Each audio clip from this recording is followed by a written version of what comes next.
في الفيديو ده ضروري جدا يكون معاك ورقة وقلم عشان هنكتب بإيدينا النهاردة. في لحظات الألم يا صديقي لما يكون في دوشة أو خنقة بيكون صعب على معظمنا إن هو يحدد هو حاسس بإيه فعلا. يعني أنت بتكون متضايق وخلاص دماغك هتنفجر من التفكير، بس أنت مش عارف بالظبط أو تحديدا إيه بقى الحاجة بالظبط اللي مضايقاك أو مخلياك هتنفجر من كتر التفكير دي. عشان كده في تكنيك معين هنتعلمه مع بعض النهارده وهنطبقه مع بعض. ده لو انت اتعلمت انك تعمله على طول هتلاقي طبعا في فرق كبير بقى بالنسبه لك. في بيسموها المرونه النفسيه او الصلابه النفسيه، ان انت مهما كنت حاسس بمعاناه فبتقدر تتعامل مع المعاناه دي. حاجه رائعه جدا جدا جدا لو انت بتعملها في حياتك، والموضوع ده ضروري جدا جدا ان احنا نعمله. لان انت لو ما اخدتش بالك انت ايه اللي تعبك او ايه الشعور بالتحديد اللي مضايقك جدا، لو انت مش واعي بيه هتبدأ تتصرف على اساسه. فده طبعا هيؤدي لنتيجة طبعا سلبية وطبعا انت مش عايزها. يعني مثلا انت لو حاسس بخوف والخوف ده ولد افكار كتير جدا في دماغك والافكار دي ولدت خوف تاني، فجأة هتلاقي نفسك تايه في وسط افكار كتير وناسي اصلا ان مشكلتك الاساسية هي انك خايف. بس خايف، دي المشكلة اللي محتاجة ان هي تتعالج. تخيل بقى الافكار الكتير جدا الوهمية دي هتدفعك ليه؟ اكيد افعال كتير برضو ما كانتش المفروض تتعمل وهكذا. فضروري جدا انك ترتب كده او تنفض مشاعرك وتنفض افكارك في ظل اي وقت وحش او وقت صعب انت بتمر بيه. فانا عايزك تجيب لي ورقة وهتقسمها لي نصين بالشكل ده كده، وتكتب على النص اللي فوق مشاعري، وتكتب على النص اللي تحت او عنوان النص اللي تحت يعني افكاري.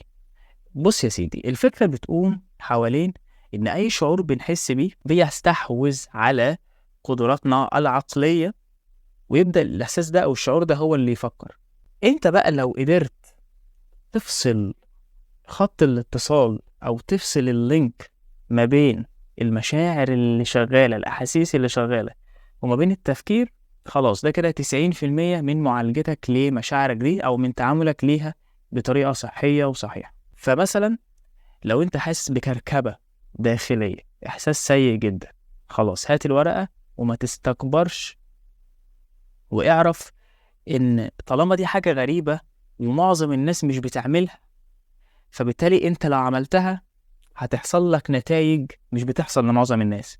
انت مثلا حاسس بشعور وحش جواك ودماغك خلاص هتفرقع من كتر التفكير، هات الورقة دي وابدأ اكتب في الجزء الخاص مثلا بمشاعرك. اكتب مثلا خايف، محبط، غضبان، هولع، هنفجر، اي حاجة لها علاقة بالمشاعر. حاول تنقلها في الجزء ده من الورقة، وانزل تحت على الخانة بتاعت افكاري اسمع دماغك بتقول ايه. مثلا انت قلت خايف، كتبت خايف، شوف بقى لاحظ عقلك بيقول ايه على خايف.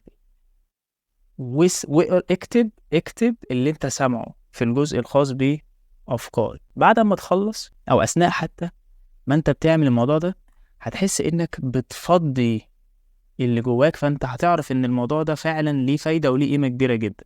هيبقى قدامك خريطة لكل حاجة بتحصل جواك. ممكن تتعرف على حاجات جواك كانت شغالة أصلا من غير وعيك، يعني أنت ما كنتش واخد بالك إن في خوف كبير قوي جواك كده. ممكن تبدأ تاخد بالك إن الغضب اللي جواك ده كان سببه إنك بس خايف أو زعلان أو حاسس إنك وحيد، بس كل الأحاسيس دي مستخبية واللي ظاهر هو الغضب. بجد هتحس بفرق كبير جدا في حالتك النفسية. ومع الوقت طبعا مش هتكون انت مضطر انك تجيب ورقة وتقعد تكتب، لأ، هتبدأ تكون قادر انك تعمل الموضوع ده ذهنيا، وبرضه ليه نفس الفايدة وليه نفس النفع. بشكرك جدا جدا على المشاهدة. انا نادر رجب، واشوفك على خير في الفيديو اللي جاي، وسلام.